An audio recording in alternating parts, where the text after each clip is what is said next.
Talk about either the luckiest man on the UFC roster or the unluckiest man on the UFC roster. It depends on how you look at it, but uh, unfortunately for this guy, he's not allowed to have his own career. But if anyone's seen for the UFC 294 card, they announced Ansel Jubilee was going to be fighting Mike Breeden, and I've my instant thought of this was, wow, Mike Breeden's still on the roster. But then I looked at the matchmaking that Mike Breeden's got, and he's literally being used to build up talent. Like, okay, so he debuted in the UFC against Alexander Hernandez, who has a big name, trash talks, is a pretty decent sized star. If he would have won more of his fights, he would have been a big star because he talks trash. He's got an entertaining fight style.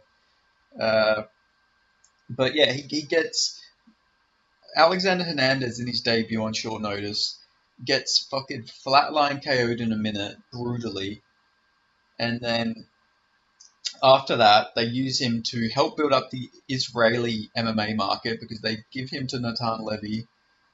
He has a decently competitive fight with Natan Levy. Like, it's not one sided traffic, but he gets beat up a little bit. He's winning at stages, but he gets rocked and he gets hurt, and then yeah, he loses a pretty competitive decision to Natan Levy. But they literally use him on that instant to help build up an Israeli fighter where there's not really a big market. Which, if you look at Natan Levy's matchmaking, they're literally giving Natan Levy all the winnable fights they can give him because they want to help build that market. Because there's not many fighters coming out of Israel, and that's a new market the UFC want to build up because martial arts is pretty big over in Israel, and yeah, it's a decent sized population, and they've got a young population over there. So obviously the UFC want to build a market there. But then Mike Breeden takes some time off. He doesn't fight for a while, and then he gets booked against Lando Venata, where they're trying to get a veteran a win. Trying to get a veteran another win. But then Lando Venata pulls out, and then they go, oh well, we can't give Mike Breeden some easy guy on short notice. Let's give him Terrence McKinney, who's got massive KO power, and Mike Breeden's shown to not have the greatest chin. And Terrence McKinney's like a decent star that we want to help build up a little bit. So let's give him to Mike Breeden. Mike Breeden doesn't throw a single punch against Terrence McKinney. Gets beat up against the fence and gets KO'd in under 2 minutes against Terrence McKinney. And then everyone thinks, well, I guess this guy's out of the UFC now. I guess we're not going to be seeing Mike Breeden anymore. He's 10-6 now as a fighter. He's had he's taken an unfortunate amount of damage in his 3 UFC fights. I guess that's it for him. But no, Mike Breeden gets booked in Abu Dhabi. A pretty far place for him to go. I think he's from like Kansas. He's from the Midwest. He used to train with James Krause, sorry, at his gym. I think it's Glory MMA and Fitness. But obviously, he can't train there anymore because of the whole controversy with James Krause.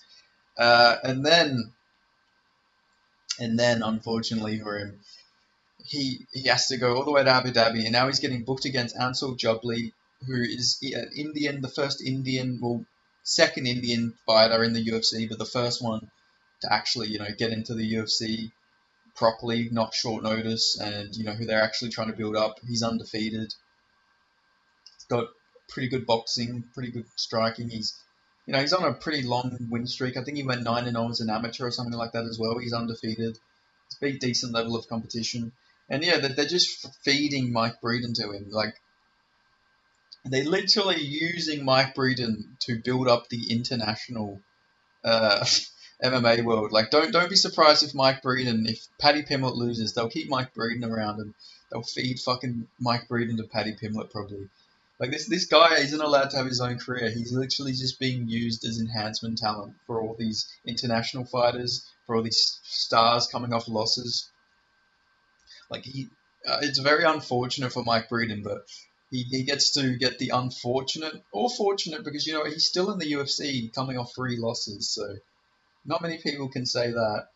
But he gets he gets to keep his job, but he's also being used to build up other guys from like international uh, countries the UFC want to invest in, like markets, international markets. Like this guy, he's Like, I'm not shitting on Mike Breeden here, you know, like he seems like a really good guy, but they literally he is like they're using Mike Breeden as like a marketing strategy for these international markets the UFC want to get into, like the Indian market, the Israeli market.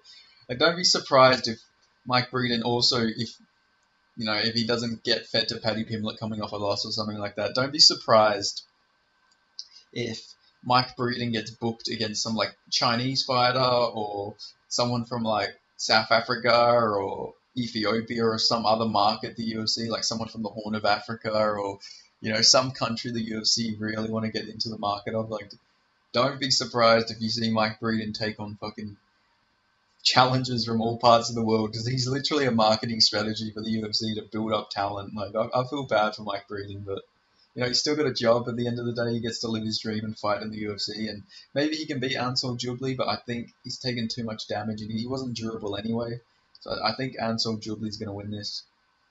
But yeah, unfortunate for the guy, man. Like, unfortunate for Mike Breeden, but he's in the UFC, so you know, all respect to him. But poor guy is not allowed to have a career of his own. Like, they could give him someone who doesn't have like really good fucking striking or something like that, but no, he's just gonna keep getting fed to all these guys, and he has a really fun style, Mike Breen. He has nice boxing, but he's just taking so much damage, and he's just like I say, he's a marketing strategy for the UFC to build up international markets.